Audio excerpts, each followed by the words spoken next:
Bonsoir ou bonjour selon l'heure à laquelle vous suivez cet entretien dans le cadre de Perspective. Perspective d'aujourd'hui va se pencher sur, entre autres, la prestation de serment qui a été déplacée du mardi au jeudi. Décidément, on dirait que la CENI n'aura respecté aucune date selon qu'elle a prévu les événements, et nous allons attendre de savoir est-ce que cette cérémonie de prestation de serment aura lieu à la cité de l'OUA ou de l'Union africaine ou au Palais de la Nation ou encore ailleurs.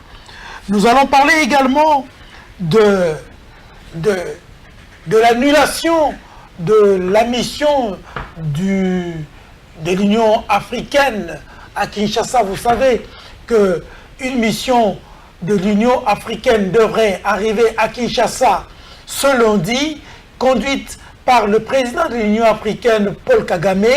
Mais cette mission-là a été annulée parce qu'elle avait demandé depuis Addis Abeba que la CENI ainsi que la Cour constitutionnelle arrête dans la publication des résultats, chose qui n'a pas été entendue. La Cour constitutionnelle a confirmé Félix Tshilombo Tshisekedi comme président de la République et du coup, la Commission de l'Union africaine a annulé sa visite en République démocratique du Congo. Quelles conséquences cela pourra avoir dans les jours à venir?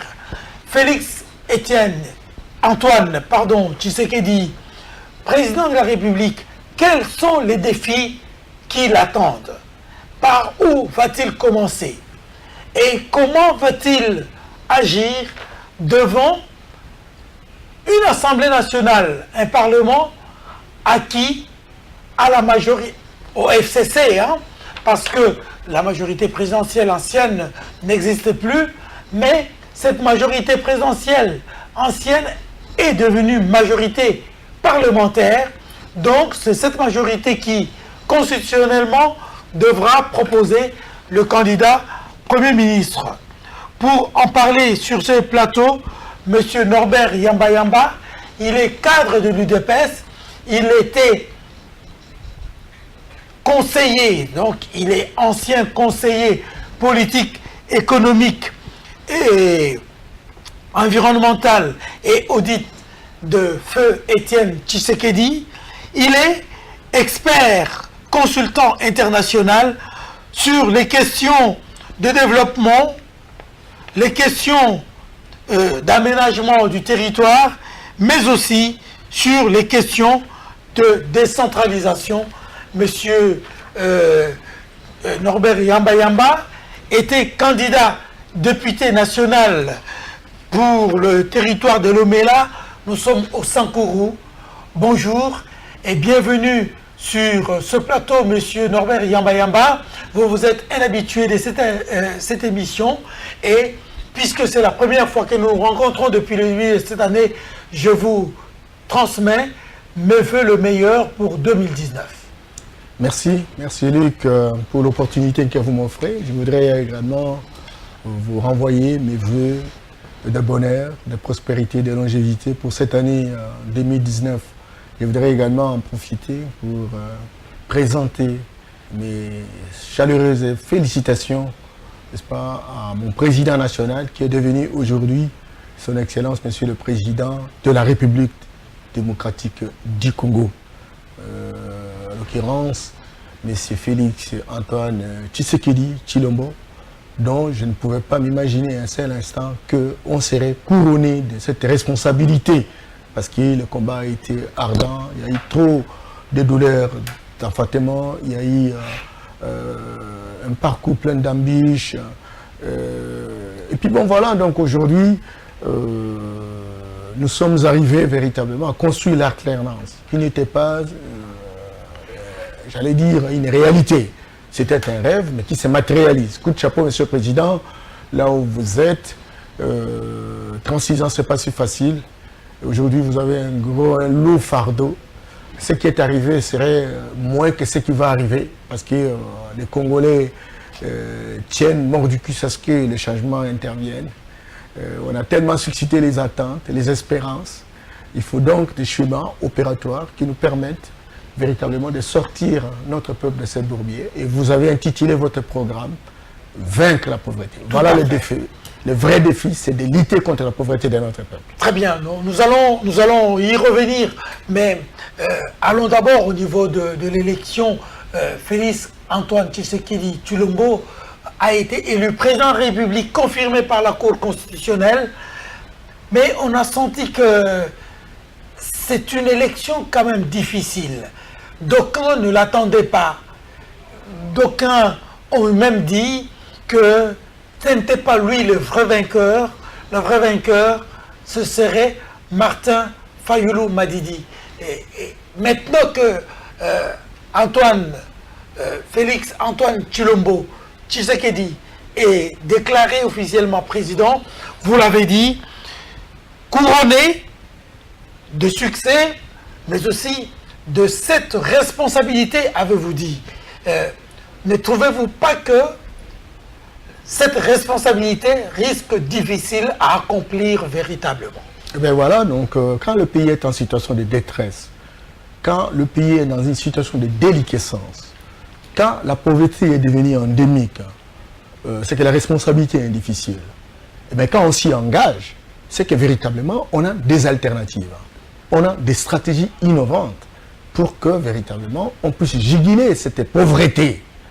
En y arrivant, le président Félix Tshisekedi savait effectivement que la tâche n'est pas si facile. Surtout que l'environnement politique lui-même est très controversé. Il n'y a pas que le président qui travaille, il y a des institutions, des organes de l'État, etc.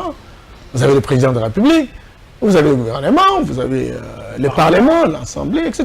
Et vous avez également des gouverneurs de province, etc. Parce que la gestion de notre pays se réalise à 3 niveaux de gouvernance. Vous avez le niveau central, vous avez le niveau provincial et le niveau local. Au niveau local, vous avez les villes, vous avez les communes, vous avez les secteurs et les chefferies. Donc, à chaque niveau, il y a une capacité d'impulsion, une capacité d'initiative pour que véritablement les actes soient posés dans la perspective de lutter contre la pauvreté.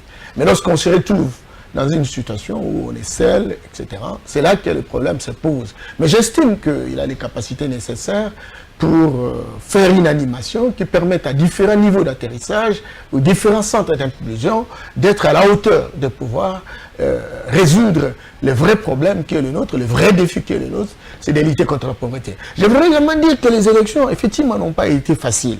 Lorsque vous regardez 2 mois avant la situation d'aujourd'hui, les différents sondages montraient que Félix Tshisekedi était toujours en avance. Vous vous rappelez des sondages qui a liés par un institut de sondage très crédible aux États-Unis, faisait de lui groupe d'études 36%, n'est-ce pas, en termes de sondage. Donc, il était pressenti président de la République au regard des sondages qui a été effectué. Le problème s'est posé. Le deuxième a donné tout à fait d'autres résultats. Bien entendu. Et là, ça devenait un peu du sentiment, etc. Bon, quand ça va, Étienne, on n'y revient pas. On sait que l'UDPS, c'est un parti qui a de l'ancrage territorial, sociologique et institutionnel dans notre pays. En tout cas, l'un des plus grands partis de l'opposition qui, véritablement, a des relais en différents niveaux d'atterrissage et qui aurait véritablement fait un effort pour construire l'alternance. Aujourd'hui, nous y sommes. Et je pense que ce qu'on a constaté, sous forme de relâchement dans l'échelle de notre peuple, c'était essentiellement la question de mécanismes qui ont été mis à Genève. Vous vous rappelez ce qui a créé des problèmes de dissension de l'opposition à Genève, parce qu'il y a un groupe contre un autre, en construisant une sorte de démocratie des argentiers, etc., qui avait des ambitions, qui avait des objectifs, qui avait un agenda stratégique. Et donc, à l'issue de cet agenda stratégique, Félix s'est détaché à cause de la supercherie, à cause du dol, parce qu'on a signé un contrat dont il y avait à la base un dol, une manœuvre dilatoire pour véritablement embarquer les gens dans un processus dont on n'avait pas la maîtrise. Mais cela n'a pas été bien compris par notre peuple, parce que l'autre camp avait toutes les possibilités, tous les moyens. Et vous savez, quand j'ai parlé de la démocratie mercantiliste, la démocratie des argentiers, les gens qui ont l'argent, les gens qui ont un carnet d'adresses avec les multinationales à travers le monde, ils avaient l'argent, ils ont manipulé les télévisions, ils ont manipulé les journalistes, etc. Au point que sur l'ensemble du territoire national, en tout cas j'étais à l'intérieur, tout semblait dire que si Félix s'est retiré, n'est-ce pas, de cet accord de Genève, simplement parce qu'il a été corrompu, on lui a donné 3 millions de dollars, et donc il est en complicité avec le régime qui est véritablement détesté par notre peuple, parce que ce régime-là, effectivement, n'a pas été l'allié tout le temps qu'il a été véritablement au pouvoir. Et donc, la population qui voulait véritablement se détacher du régime, la population qui voulait construire leur indépendance autour d'une nouvelle vision, autour d'une nouvelle indépendance, etc., estimait que l'homme de prédilection, qui était Félix Tshisekedi, avec un parti qui est en train de l'ancrage, a glissé vers ce régime-là. C'est comme ça qu'à un moment donné, il y a eu méfiance, mais il y a certains qui ont compris le problème, il y a aussi d'autres qui n'ont pas compris et qui croyaient effectivement qu'il Félix a été véritablement corrompu. Je voudrais terminer cette situation en disant que nous étions en Venise, dans le cadre pour parler avec la mauvaise présidentielle, et à ce niveau-là, Félix n'était même pas à Venise, en Italie, il était encore à Kinshasa, et un journal censé être crédible est sorti le matin, et ce journal disait que Félix Tshisekedi avait touché 3 millions de dollars auprès des responsables de l'État qui étaient avec nous à Venise, etc., à Bruxelles le soir. Or, Félix n'était pas à Bruxelles, il était à Kinshasa. Le responsable de l'État en question, il était avec nous à Venise, en Italie. Et donc, c'était un mensonge cousu en fil bleu. Et donc, les 3 millions de dollars deviennent de l'argent sacré, où chaque fois qu'il y a un problème, lorsqu'on veut véritablement avoir des préjugés, tirer des boulets rouges sur la personne, on reprend les montants de 3 millions, je ne sais pas si c'est sacré, etc. Et donc, la population n'a pas été d'accord avec ça, et c'est comme ça que tous les médias avaient, je ne sais pas, faire croire que l'argent a été donné à l'IDPS pour donner libre cours à la survivance du régime actuel. Oui. C'est comme ça que les choses ont basculé. Tout à l'heure, vous avez parlé des dol entre Félix Antoine Tshilombo Tshisekedi et l'ancienne mouvance présidentielle, mais peu avant même la publication des résultats, il y a un bruit qui a circulé comme quoi Félix avait pris langue avec le clan Kabila pour qu'il puisse passer président de la République. Et cela s'est vérifié. Résultat sorti, c'est Félix qui est proclamé président de la République. Vous savez, lorsqu'on est des acteurs politiques, sincèrement, il faut qu'on grandisse en fait. L'intelligence émotionnelle pousse à ce qu'il y ait une gestion des contradictions. Et la gestion des contradictions se réalise lorsque les acteurs politiques sont en face. On appelle ça en sociologie politique la démocratie, j'allais dire la diplomatie souterraine, la diplomatie nocturne, où le vrai enjeu se joue autour de la survivance véritablement des atouts de l'État. Donc, il n'est pas interdit à tel ou tel camp de prendre contact avec le gouvernement de la République au travers de la personne du président Kabila qui incarne encore l'État de Congolais, etc. Et prendre langue jusqu'au ne suppose pas qu'on fait un deal pour bousiller la République. Parce que si deal avait besoin, etc., étant donné que la CNI est un allié stratégique de l'ancienne mouvance présidentielle, etc., on aurait pu directement proclamer Chadari. On ne l'a pas fait. Il y a eu rencontre entre Félix Tshisekedi et le clan Kabila. En tout cas, je ne saurais pas vous rassurer parce que je n'ai pas véritablement les informations par rapport à cette question, mais je voudrais simplement dire que ce n'est pas une interdiction que les acteurs politiques se rencontrent. Parce que ça permet de dégonfler des tensions, ça permet de réduire la méfiance, ça permet de renforcer la confiance.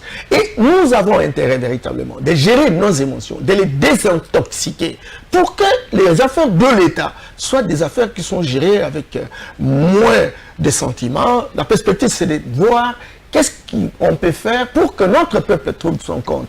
Et l'UDPS a son slogan thématique que le peuple d'abord.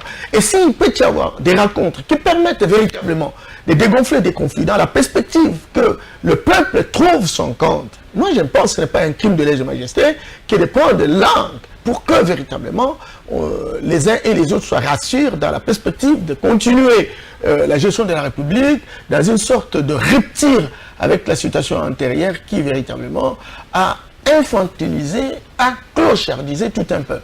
Alors, la prestation des serments a été prévue pour mardi, on a déplacé, on a reculé la date, c'est jusqu'au jeudi. On ne sait pas exactement est-ce que ça aura lieu à la Cité de l'Union africaine, au Palais de la Nation ou au stade des martyrs, j'en passe et des meilleurs. Apparemment, la CENI n'aura respecté aucune date qu'elle a annoncée préalablement. La CENI, c'est une institution qui véritablement en construit une expérience malheureuse dans l'opinion, ça c'est évident. N'a pas pu respecter beaucoup de dates, ça va de soi. Et bon, lorsqu'elle annonce tel calendrier, généralement, il n'est toujours pas respecté. Et ça peut nous donner véritablement l'idée que, bon, cette date-là ne sera pas respectée, ça va de soi. Mais pour les camps d'espèces, en tout cas, il y a eu un calendrier, il y a eu des dates qui ont été prévues en termes d'échéance, etc. Mais vous comprenez qu'il y a eu des choses additionnelles qui se sont ajoutées, notamment le problème d'examen de contentieux électoral à la Cour constitutionnelle, etc. Cela a pris du temps. Et vous savez que l'organisation de la prestation des serments peut aussi exiger un certain nombre de choses à faire, notamment les invitations, les agendas des différents invités, etc. Et tout cela peut pouvoir permettre un petit réagissement autour du calendrier. C'est pas très grave. Ce n'aurait pas été souhaitable que cela fût perçu bien avant, parce que organiser la cérémonie des prestations des serments, c'est pas se lever un bon matin et puis aller dire, bon, c'est la cérémonie des prestations des serments. Tout ça n'avait pas été vu auparavant. Tout à fait. Je dis qu'on peut réajuster. C'est comme ça que l'évaluation existe. Et donc, lorsqu'on a prévu un certain nombre d'échéances, et lorsqu'on regarde les différentes activités, il peut y avoir une activité qui glisse, et notamment l'activité qui a porté effectivement sur le contentieux électoral à la Cour constitutionnelle. Alors, si cela ne nous a pas permis véritablement d'être rigoristes pour respecter véritablement les échéances, eh bien, on peut y aller. Un retard de 48 heures, c'est pas si loin. À ce moment-là, la prestation interviendra et les uns et les autres seront rassurés de leur situation. Donc, je traite ça avec un peu moins de sentiments contre la CENI, parce que j'estime que 48 heures. Quand vous regardez comment les élections sont parties de 2016, où on en aurait eu en 2018, je me dis, c'est gravissime. Bon, si on nous donne encore 48 heures pour terminer la prestation des serments, c'est quand même passable, mais même si on ne doit pas faire une profession, n'est-ce pas, de pouvoir bouger et de ne pas respecter les calendriers électoraux. Alors, sinon, ça devient de la procrastination. Alors, quels sont les principaux défis qu'attendent M. Félix Tshilombo Tshisekedi dans son programme de société? Vous l'avez dit tout à l'heure, il l'a intitulé « Lutter contre la pauvreté ». Quelle devra être sa première décision en tant que président de la République? Je dois vous avouer que Félix Antoine Tshisekedi, notre président de la République, s'inspire d'un certain nombre de documents qui ont été élaborés au sein de l'UDPS. La première thématique de l'UDPS, qui a véritablement couronné la performance de son Excellence Dr Etienne Tshisekedi, paix à son âme, etc., fit la thématique qui a porté sur le peuple d'abord. C'est vrai que l'élite politique a privatisé la gestion de l'État au point où elle a construit des îlots d'abondance dans un océan de misère. Et donc, beaucoup de décisions qui ont été toujours prises l'ont été essentiellement pour favoriser les élites politiques, parce que c'est sur base de ces décisions qu'ils signent des contrats, qu'ils gagnent des commissions, deviennent des courtiers, etc. Et qui construisent véritablement une sorte de mendicité internationale. C'est un État patrimonial. Et donc, l'UDPS, au travers de la personne de notre président de la République, partira du peuple d'abord. Et pour le peuple d'abord, la préoccupation première aujourd'hui, c'est la construction de la sécurité dans notre pays. Vous savez que notre pays a des problèmes. Il y a une sécurité qui est devenue endémique à l'est de la République. Et ça se propage à travers le pays. On dirait que c'était un signal stratégique de certaines forces du mal. Il faut savoir identifier ces forces du mal. Parce qu'on a constaté... Est-ce que, parlant de la sécurité, il réussira à déplacer l'état-major général de l'armée jusqu'à Kindu ou à Butembo, tout ça, pour endiguer justement cette insécurité endémique, avez-vous dit? Il existe des principes. N'entrons pas dans le folklore. Ce n'est pas le fait de déplacer l'état-major à Butembo ou à Béni que ça va résoudre les problèmes. Aujourd'hui, lorsque vous arrivez à Goma, vous arrivez à Béni, il y a autant de militaires, etc., qui sont là, et loin supérieur même, n'est-ce pas, aux militaires des voisins. Et donc, ça n'est pas le problème. Le vrai problème repose au niveau de la volonté volontariste de ceux qui sont au pouvoir, les schémas qu'ils mettent en place pour, n'est-ce pas, éradiquer véritablement cette insécurité. Et alors, même si l'état-major soit à Kinshasa, mais il y a une répartition des rôles, il y a une répartition de compétences, il y a une répartition des responsabilités avec les moyens conséquents pour que véritablement on puisse juguler cette insécurité. Mais quand cela ne tienne, c'est vrai que pour le président actuel, il a un grand défi sur la sécurité. Parce qu'on ne peut pas faire les développements dans une situation d'insécurité. Et cette insécurité, nous avons les moyens disponibles, notamment les forces armées de la République. On a une centaine de militaires dans notre pays. Et donc, nous avons intérêt, véritablement, avec des gens très volontaristes, qui sortent du ghetto d'un agenda qui a construit une sorte de convergence d'intérêts entre les multinationales, le voisin qui deviennent des sous-traitants et certains compatriotes à l'interne qui visiblement se nourrissent de cette insécurité. Il faut identifier ces différents acteurs et il faut le mettre hors d'état de nuire et mettre en place un agenda stratégique qui permette véritablement d'arrêter cette dynamique. Encore qu'il faut utiliser également la présence de la MONUSCO et faire en sorte de le nettoyer de ces différentes saletés qui ne permettent pas que les choses se fassent, qu'il y ait une sorte de synergie gagnante avec les forces internes dans la perspective de pouvoir juguler cela. Et encore qu'il faut le savoir. Un de mes profs me disait toujours, Monsieur Yamba, une certaine paix n'est pas la paix certaine.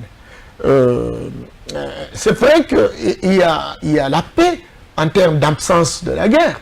Et vous saviez qu'à l'époque du maréchal Mobutu, l'état de la guerre était moins que l'état, c'est pas où il n'y avait pas la guerre. Mais les gens étaient dans une sorte d'insécurité. Insécurité alimentaire, insécurité sociale, insécurité. Tout était insécurité. Et donc, au-delà de l'insécurité, qui constitue l'absence, la présence de la violence physique, eh bien, le président actuel a la responsabilité de construire ce que nous appelons la sécurité sociale, la vraie sécurité qui porte sur les besoins des populations, les besoins du peuple congolais, pour que véritablement le slogan du peuple d'abord soit le vrai slogan qui remette en selle nos concitoyens. Alors, vous croyez que Félix Tshilombo va réussir avec un Parlement, du moins dans la configuration actuelle, acquis au FCC? Est-ce que vous ne croyez pas que Félix Tshisekedi est piégé pour qu'il ne puisse pas réussir là où Joseph Kabila a échoué? Je suis très heureux, mais bon, j'aurais pu continuer avec les défis, etc. Avant que je n'aborde cette question, je parle des défis de la sécurité, défis politiques qui doivent porter sur des grandes réformes. Vous allez revenir pour répondre à cette question. Alors, mais est-ce que Félix a été piégé? Bon, je crois que c'était un schéma qui a été mis en place et qui, afin que la CENI devienne l'allié stratégique, n'est-ce pas, du régime qui est au pouvoir. malheureusement, il y a eu des surprises désagréables où les choses étaient organisées de telle sorte que le peuple n'a pas voulu entendre d'un seul instant la continuité du pouvoir.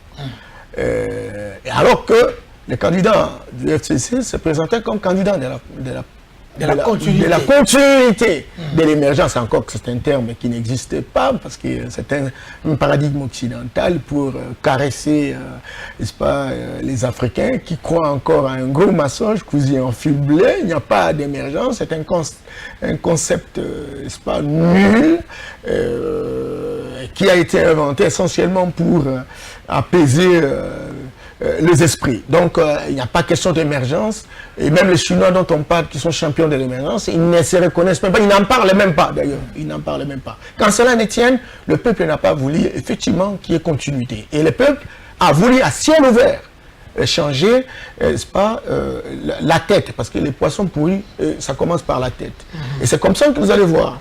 Les scores obtenus par Félix Tshisekedi et les scores obtenus par Martin Fayulu, Madidi, etc., ça vous fait dans les 13 millions sur 18 millions.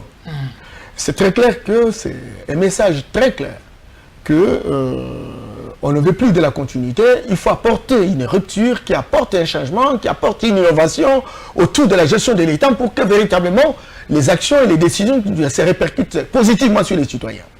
Mais il y a trop de techniciens à la CNI, etc. Moi-même, j'ai été candidat député national dans les territoires de Lomela, dans la province du Sankourou, pour le compte de l'IDPS. J'ai vu ce qui s'était passé. J'ai vu vraiment ce qui s'était passé. C'est sans précédent. Qu'avez-vous vu? Non, la tricherie programmée. Les résultats que vous voyez là, c'est de la programmation.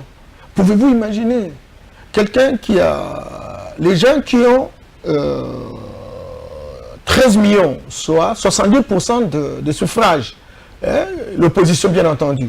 Et curieusement, ils ont 30% de députés, et la mouvance qui n'a que 23%, et puis bon, la mouvance a la majorité. Plus de 76% à l'Assemblée nationale, plus de 84% dans les assemblées provinciales. Ils auront tous les gouverneurs, ils auront tous les sénateurs, ils auront l'Assemblée nationale, etc. Et donc, la question que vous posez devient intéressante.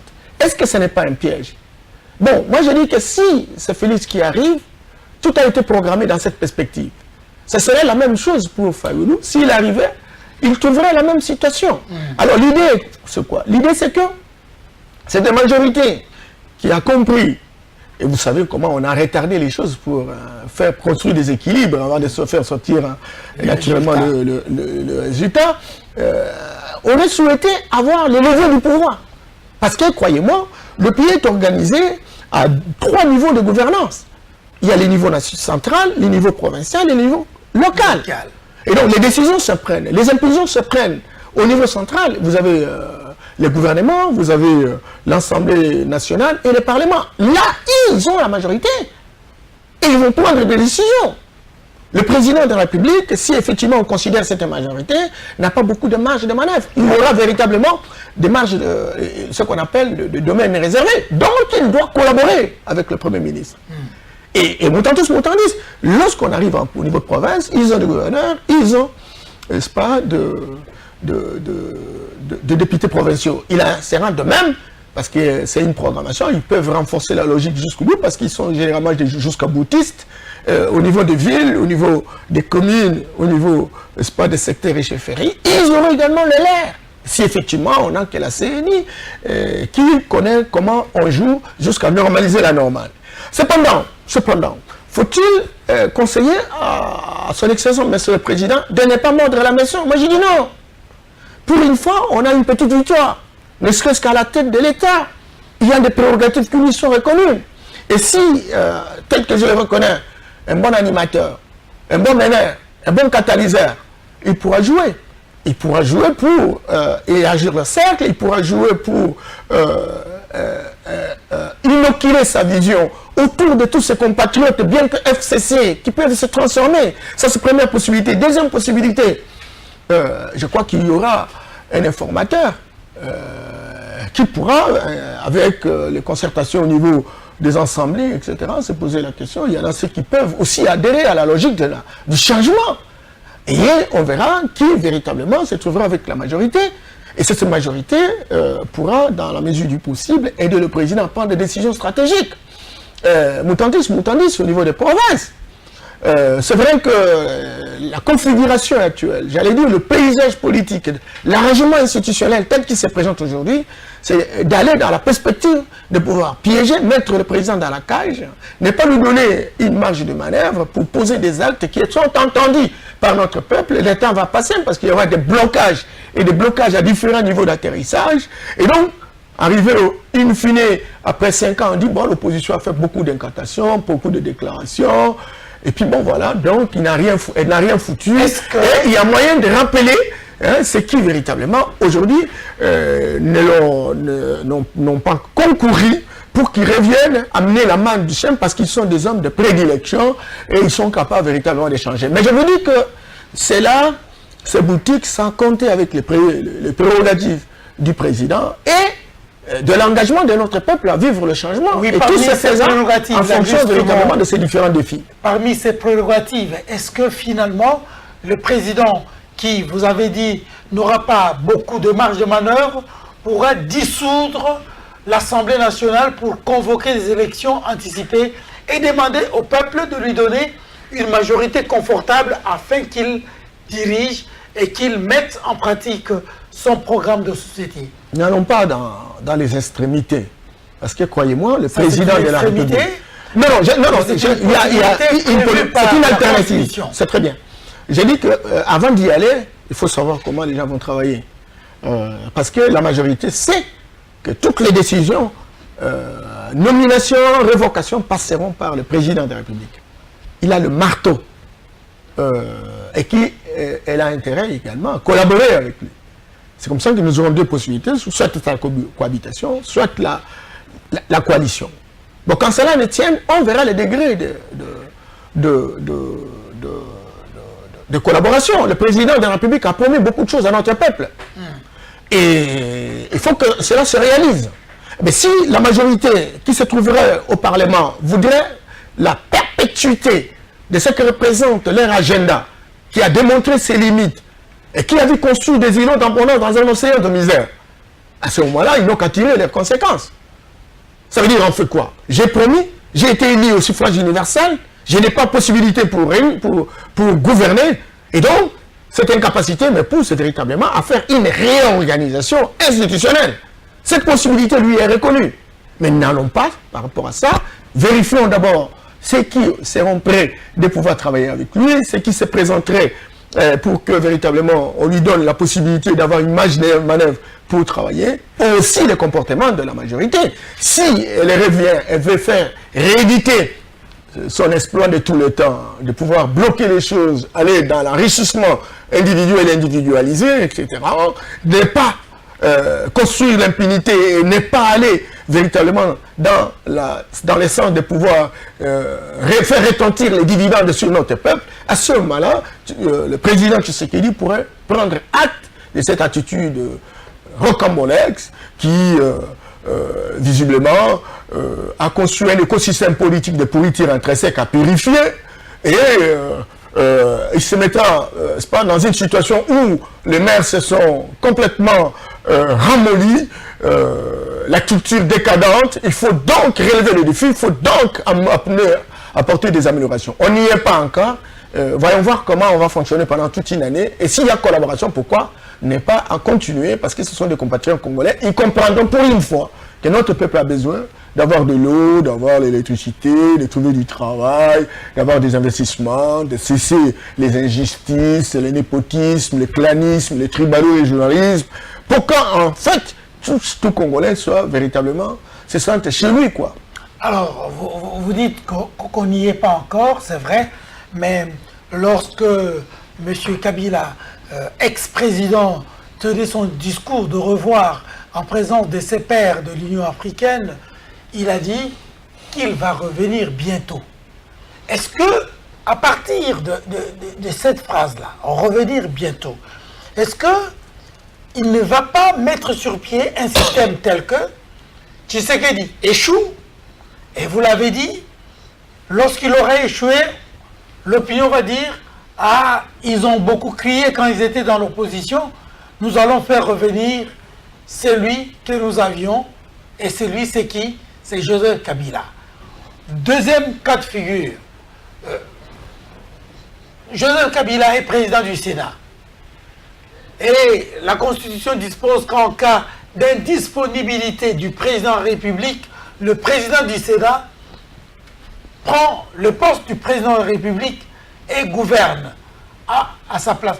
Est-ce que vous ne voyez pas que l'une de ces deux alternatives peut prendre corps et faire en sorte que le jeu politique puisse changer dans ce pays pour revenir à la case de départ?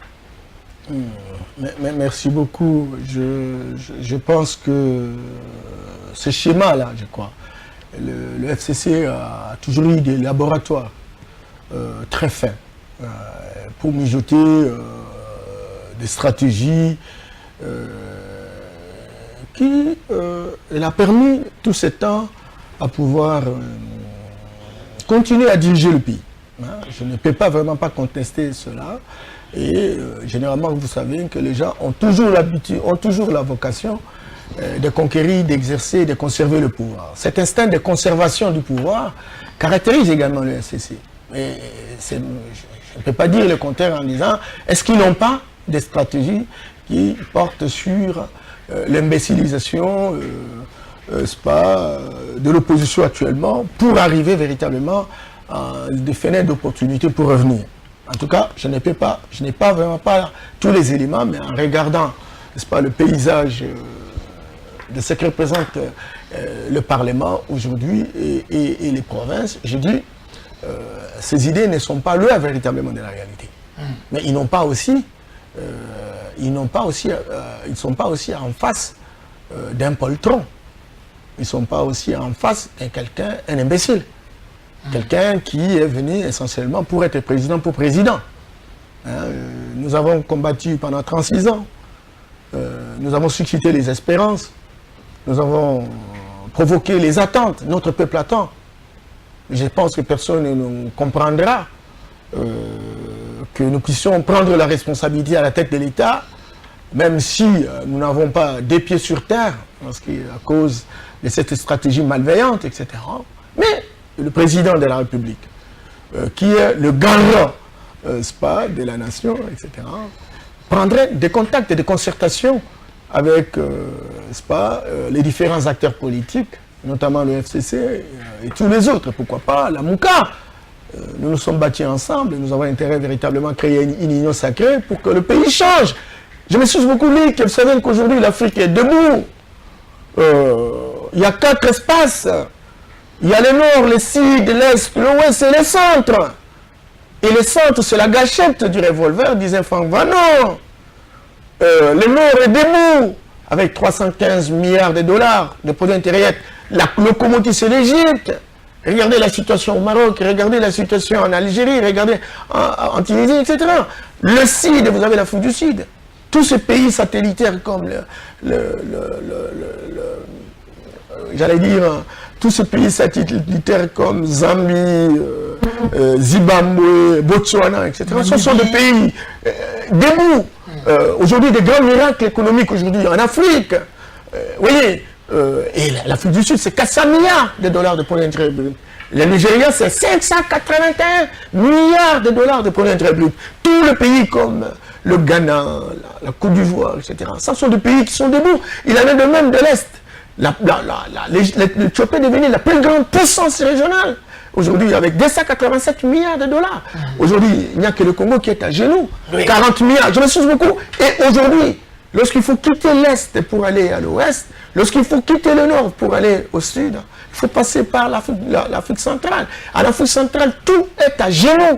On a besoin d'avoir un génie, on a besoin d'avoir une nouvelle impulsion, on a besoin d'avoir des initiatives pour mettre l'Afrique debout. Parce qu'aujourd'hui, c'est prévu que l'Afrique devienne le vrai pays, le vrai continent du XXIe siècle. Alors maintenant, si le Congo devrait être conduit comme on a observé pendant tout ce temps, et donc, on va bloquer le développement de l'Afrique. Raison pour laquelle l'Union africaine est en train, encore que cette Union africaine doit revisiter ses stratégies pour qu'on puisse véritablement décoller. Et on a vraiment intérêt avec Félix Tshisekedi qui a mijoté autant de stratégies pendant 36 ans qu'on voit le Congo décoller. Il faut compter également avec la volonté de tous les Congolais pour dire que l'image de notre pays en dépend.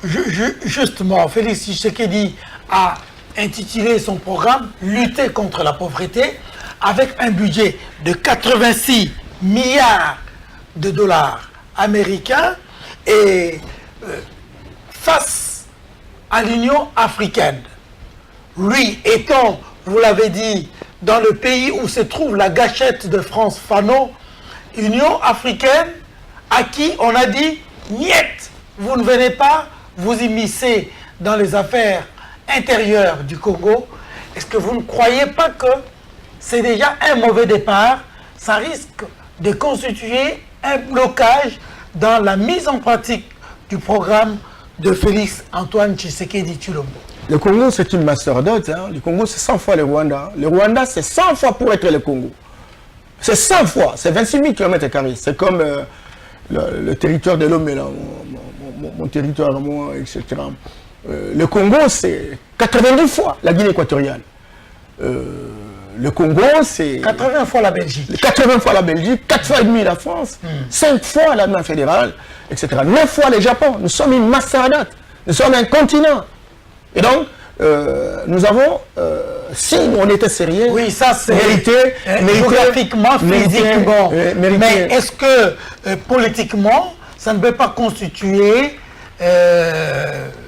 un précédent fâcheux dans la bonne conduite de ce pays que vous appelez mastodonte? Tout à fait, mais quand on prend des engagements, on cède une partie de sa souveraineté dans les institutions, etc.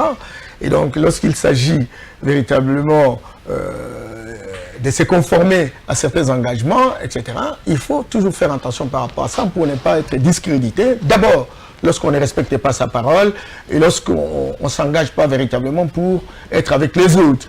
Mais pour les cas d'espèce, vous savez que l'Union africaine, cher Luc, l'Union africaine n'est pas les États-Unis d'Afrique.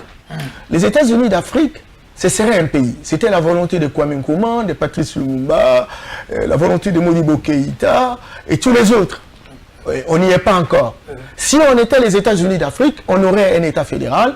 Et dans cet État fédéral, on aurait des États fédérés. Nos pays ne seraient que des provinces. À ce moment-là, l'État fédéral pourrait donner des injonctions, pourrait donner, n'est-ce pas, un certain nombre d'instructions, étant donné la rébellion, par exemple, de tel ou tel pays, de tel ou tel État fédéré. Tel n'est pas le cas. L'Union africaine elle-même a commis beaucoup d'erreurs dans son fonctionnement. Vous savez qu'aujourd'hui, le budget de l'Union africaine, c'est 90% supporté de l'extérieur. Et on est à combien? Nous savons 54 pays. Pourquoi on ne cotiserait pas? Et tout le temps que nous existons, nous ne dépendons que de l'extérieur, sur base d'une mendicité internationale, et qui a conçu véritablement des prétentions et à un ordre international pour nous dominer. Alors ici, pour les cas d'espèce, parce qu'il s'agit d'une question de droit, chaque pays s'organise avec son droit positif. Le droit positif, c'est l'arsenal juridique qui régente et qui régit un pays. Et nous avons, pour des questions par exemple électorales, nous avons la CNI en tant qu'institution indépendante, même si elle nous a foutu à la mer d'un certain nombre de choses pour lesquelles nous considérons comme de douleurs d'enfantement. Nous avons les cours tribunaux et ici, l'organisation, non, j'allais dire l'institution qui s'occuperait de cette question, c'est la Cour constitutionnelle. Et donc, c'est la Cour constitutionnelle. Lorsqu'il y a un contentieux électoral, on saisit la Cour constitutionnelle. C'est ce qui a été fait par l'opposition à travers la MOUCA. Alors, au moment où on attendait que l'examen se fasse par la Cour constitutionnelle, et donc, on reçoit, n'est-ce pas, un ordre ici, qui vient véritablement du président de l'Union africaine, qui fait office de président de l'Union africaine en disant « suspendez ». Ah, mais non. Je crois que le président de l'Union africaine aurait pu avoir de la considération sur les institutions de la République en demandant, n'est-ce pas, à la Cour constitutionnelle de dire le droit pour que la vérité éclate. Là, il serait élégant et le propos aurait une certaine esthétique politique. Mais lorsqu'il dit, je vous demande de suspendre n'est-ce pas, le verdier, là, ça devient un problème. Et là, vous entamez véritablement les conséquences dans l'avenir. Alors, les conséquences dans l'avenir. Vous savez, l'Afrique a connu pas mal de choses, en fait. Et les Africains doivent s'organiser. Vous savez, Laurent Gbagbo a gagné les élections face à Ouattara. Mais lorsque les Occidentaux n'ont pas été d'accord, n'est-ce pas, avec l'élection de Laurent Gbagbo, qu'est-ce qu'ils ont fait? On l'a foutu à la CPI. Il a demandé le récomptage. On n'a jamais accepté le récomptage. La certification. On a tenu compte de résultats qui ont été présentés par la CNI. Au moment où la Cour constitutionnelle de la Côte d'Ivoire avait déjà donné Gbagbo comme gagnant. Je m'excuse beaucoup.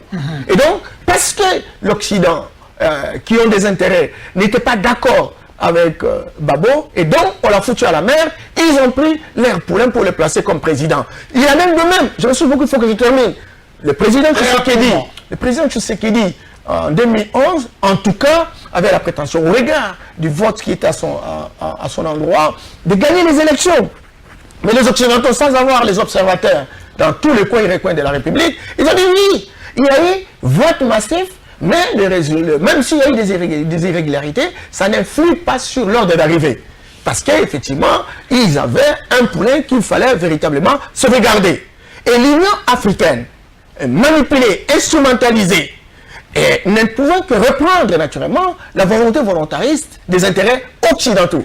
On l'a vu avec les attaques contre la Libye, etc. L'Union africaine qui aurait pu s'imposer pour dire que voilà, on trouve une solution correspondante. Non, l'Union africaine s'est dressée contre le colonel Kadhafi, etc. Il est décédé. Donc, nous croyons qu'aujourd'hui, avec notre degré de maturité, encore que les Congolais prennent conscience, parce que c'est bon bien de dire qu'on est souverainiste, j'allais dire c'est de souveraineté politisée, mais c'est aussi considérer que notre peuple a des droits et nous devons travailler pour la promotion, pour l'amélioration des conditions de vie de notre peuple. Ça ne sert pas de clamer en termes d'incantation souverainiste, entre-temps on se comporte comme des impérialistes de couleur noire. Très bien, toute dernière question, vous répondez directement. Entre Feu Abbé Malumalu, Ngoï Mulunda et Nanga, qui est le plus bon, qui est le plus mauvais? Vous terminez par là. Non, mais il faut que je mette une matrice. Je suis évaluateur macroéconomique. Allez-y, rapidement. Je ne sais pas dire qui est le plus bon, qui est écouté. Tous ont fonctionné comme des caisses de résonance. Hein. Tous. Ils ont un point de relais. C'est la caisse de résonance de celui véritablement qui, aujourd'hui, a géré le pays. Bon, chacun a des degrés différents à réaliser le même résultat. Et donc, Malou, il était là, il a sauvegardé certaines apparences. Ngoï Mulunda a sauvegardé un peu moins d'apparence. Et puis, avec Nanga, c'est gravissime, c'est dramatique. Lui n'a pas sauvegardé beaucoup d'apparence. Soyons concrets. Sur 100, vous me répondez immédiatement. Vous donnez combien sur 100 à Malumalu? La question d'évaluation est fonction, c'est pas du contexte, est fonction du temps, oui, est fonction... tous ces éléments-là, je ne peux pas vraiment pas aller dans l'exercice des scores. Ce que je sais, c'est que tous ont atteint le même résultat. Le plus mauvais pour vous, c'est qui? Écoutez, ce qui se passe aujourd'hui au Parlement, ce qui se passe dans les provinces, ce qui se passe, n'est-ce pas, en termes d'arsenal institutionnel, et les personnes élues par Nanga, je me dis que là, c'est la première fois qu'on observe des choses invraisemblables. Mais bon, on peut toujours les améliorer, et je ne saurais pas dire les scores, même si ce cas ici a été plus grave, même gravissime, en termes d'irrégularité intensive, et qui programme naturellement, à grande échelle, des personnes pour occuper des responsabilités pour lesquelles elles ne méritent pas. Merci, ce sera votre dernier mot. Je vous remercie de tout cœur d'avoir répondu à mon invitation. Merci également à vous, très chers téléspectateurs, téléspectatrices, d'avoir pris du temps à regarder cet entretien dans le cadre de Perspective. Merci à vous, chers amis de la technique. Merci également à monsieur